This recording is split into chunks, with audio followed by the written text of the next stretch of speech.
Magandang buhay sa lahat mga kagri. Welcome back sa ating channel. Shoutout sa bago regular na subscribers. Ano daw ba yung estrus cycles o yung in-heat period?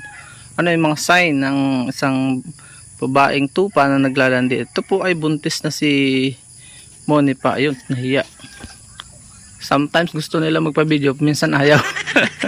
So, ang sign po niyan is not evident. Hindi masyadong papansin, mabilis lang. Usually nagtatagal po ayon kay paring Google ng 24 hours kasi nga nag-research tayo sapagkat hindi natin masyadong napapansin dito sa ating mini sheep farm. Apat na po ito.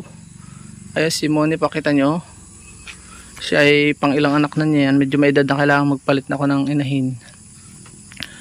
Ang mga sign po ay same with goat and other ruminant animals, swelling of the vulva, medyo namamaga na konti.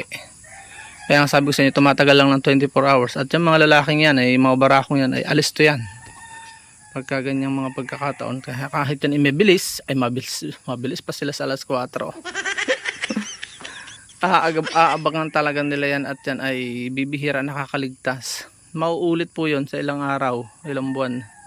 Araw lang, ulit yan. Hindi ko na napapansin pero yun lang aking nakikita. Nakikita ko buntis na. Ganun po sila kabilis at productive. Hindi naman almost twice in isa hanggang 2 beses sa isang taon nanganganak sila. Yun. Umalis na, pupunta na sa bahay si Moni pa. Malapit ito mga anak, kaya ako lagi naahon dito sa bundok eh. Yung napapansin ko po, nagre-ready sometimes yan at may nalabas pong mucus. Parang sipon-sipon like other animals naman, ganun din. Hindi sila wala namang bago sa kanila. Swelling at yun, medyo siya ay alert to. Yung parang siya ay, alam nyo na, natagatuwad-tuwad dyan. Yan. Hindi siya masyadong natutol sa sa barako. Yun lang yung mga swelling, medyo namamaga, may nalabas na mucus.